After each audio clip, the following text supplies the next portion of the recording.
시청자 여러분 안녕하십니까? VOA 뉴스투데이 시작합니다.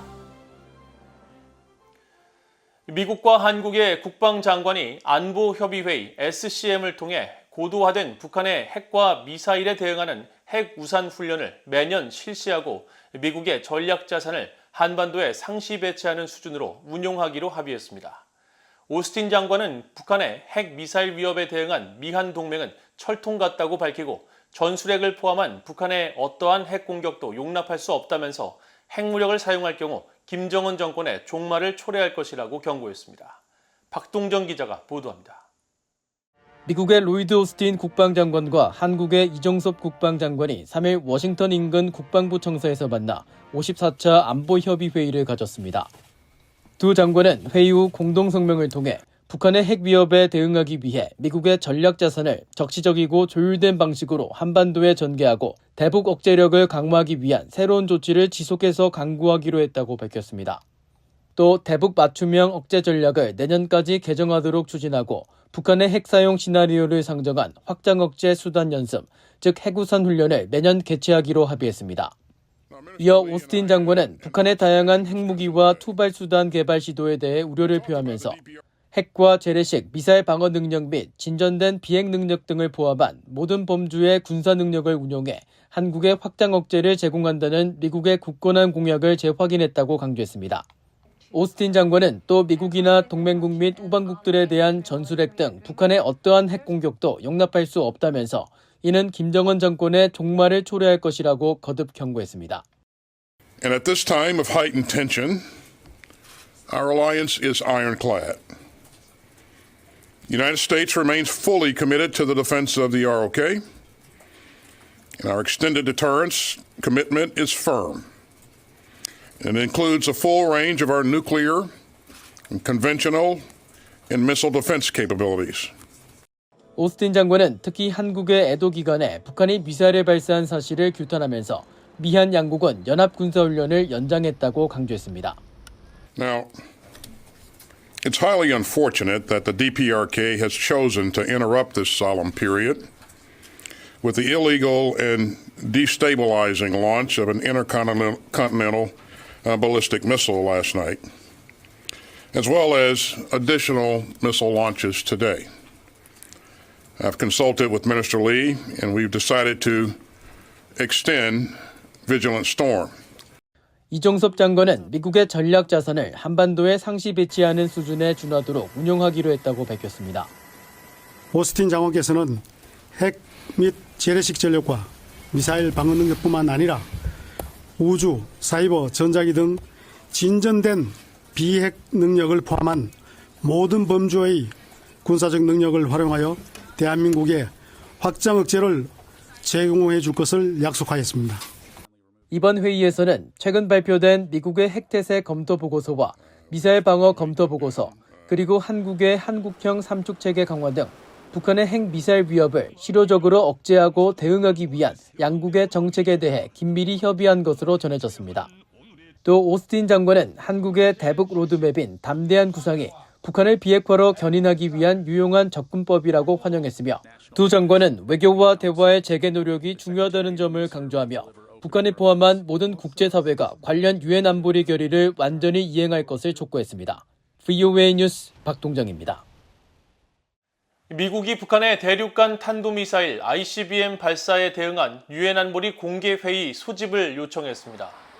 유엔 주재 미국 대표부 대변인은 3일 VOA에 우리는 영국, 프랑스, 알바니아, 아일랜드, 노르웨이와 함께 북한의 최근 미사일 발사 문제를 다루기 위한 유엔 안보리 공개회의를 4일 개최할 것을 요청했다고 밝혔습니다. 유엔 안보리 이사국인 미국 등이 회의 소집을 요청하면 의장국은 이를 검토해 회의 일정을 확정하는데 안보리가 공개 방식으로 회의를 개최하는 것은 올해 들어 10번째입니다.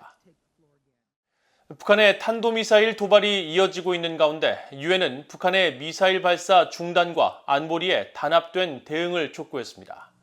스테판 두자릭 유엔 대변인은 3일 정례 브리핑에서 유엔은 북한 미사일 발사를 무시하지 않고 있다면서 다량의 미사일 발사를 멈추는 것을 보는 것이 중요하다고 밝히고 북한의 일부 미사일 발사는 명백히 유엔 안보리 결의 위반이며 이 문제에 관해 안보리의 강력하고 일치된 발언을 듣는 것 역시 중요하다고 강조했습니다.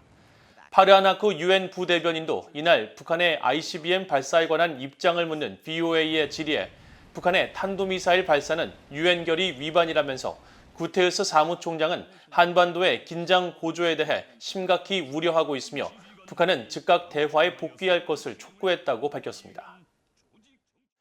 최근 북한이 단거리 탄도미사일 발사에 이어 대륙간 탄도미사일 ICBM까지 발사하며 긴장 수위를 끌어올리는 것은 연합훈련 확대 등 미국과 한국의 최근 동맹 강화 움직임에 대한 노골적인 불만 표출이라고 미국 내 전문가들이 분석했습니다. 또 북한은 미국을 위협하는 핵무기를 개발해 미한 동맹의 균열을 노리고 있다는 분석도 나옵니다. 박형주 기자가 보도합니다. 조셉 디트라니 전 육자회담 미국 차석 대표는 북한이 대륙간 탄도미사일 ICBM까지 발사한 것은 미국의 관심을 끌기 위한 것이라고 진단했습니다. 또 현재 진행 중인 미한 공중훈련인 비질런트 스톰에 대한 직접적인 반감을 표출하면서 앞으로 한반도 긴장을 더 고조시킬 것이라는 분명한 신호라고 분석했습니다.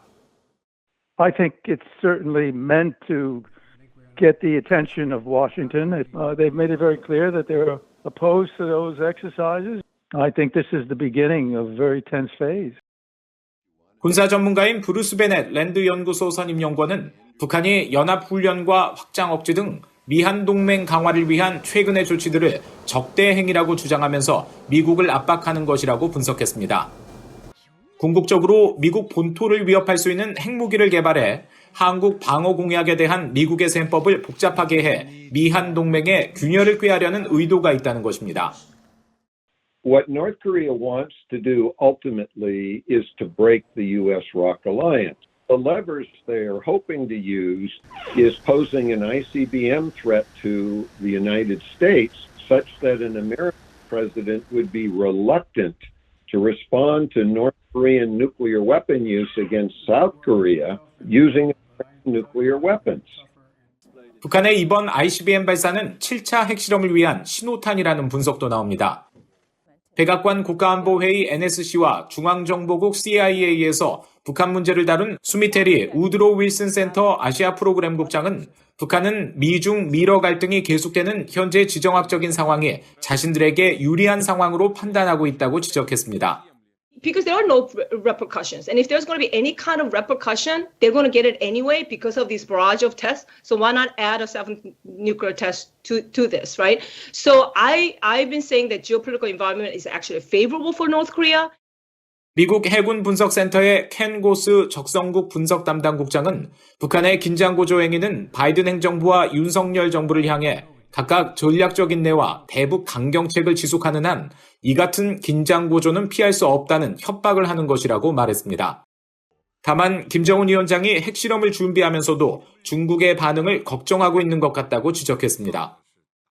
But from China, we're just opening the border with China. Is this going to complicate that situation? Will China basically back us in the UN and prevent the U.S. and South Korea from pushing forward on sanctions there? 고스 국장은 그러면서 북한은 최근 일본 상공을 통과한 탄도미사일 발사와 북방 한계선 NLL 이남을 향한 미사일 발사 등 도발적인 행동에 나서고 있다면서 다음 단계를 예의주시해야 한다고 지적했습니다. VOA 뉴스 박형주입니다. 미국 국무부가 대북 제재 위반 혐의를 받고 있는 싱가포르 국적자 곽이생의 소재 파악을 위한 보상금 지급 계획을 밝혔습니다. 폴 휴스턴 국무부 외교안보 서비스국 위협조사 분석 담당 부차관보는 3일 워싱턴 DC 프레스센터에서 기자회견을 열고 정의에 대한 보상 프로그램을 소개하며 곽이생과 관련한 제보를 당부했습니다. 곽이생은 이미 지난해 뉴욕 남부 연방법원에 기소된 인물로 현재 미국 연방수사국 FBI의 수배 대상입니다. 앞서 뉴욕 남부 연방검찰은 기소장에서 곽이생은 2018년 2월부터 2020년 3월까지 여러 차례에 걸쳐 북한을 대리해 유류를 구매하고 북한으로 운송한 행위 등을 적시했습니다. 미국 정부가 운영 중인 정의에 대한 보상은 국제사회 테러 자금 조달과 대량 살상무기 획득, 제재 회피 등에 대한 제보자에게 최대 500만 달러의 포상금을 제공하는 프로그램입니다. 제77차 유엔 총회 제3위원회에서 최근 유럽연합이 제출한 북한 인권 결의안에 공동 제안국으로 한국이 다시 참여한 것을 환영한다고 캐나다 정부가 밝혔습니다. 캐나다의 외교 업무를 담당하고 있는 글로벌부는 3일 관련 사안에 대한 VOA의 질문에 캐나다는 올해도 북한 인권 결의안을 공동 제안한 것을 기쁘게 생각하며 이 중요한 결의안에 한국과 다른 모든 국가들이 지지한 것을 환영한다고 밝혔습니다. 앞서 미국 주재 일본 대사관도 2일 VOA에 일본, 한국 등 여러 나라가 북한 인권 결의안에 공동 제안국으로 참여한 것은 납치 문제를 포함한 북한 인권 상황에 대한 국제사회의 우려가 크다는 것을 보여준다고 밝혔습니다. 이상으로 VOA 뉴스투데이를 모두 마칩니다. 시청해주신 여러분 고맙습니다.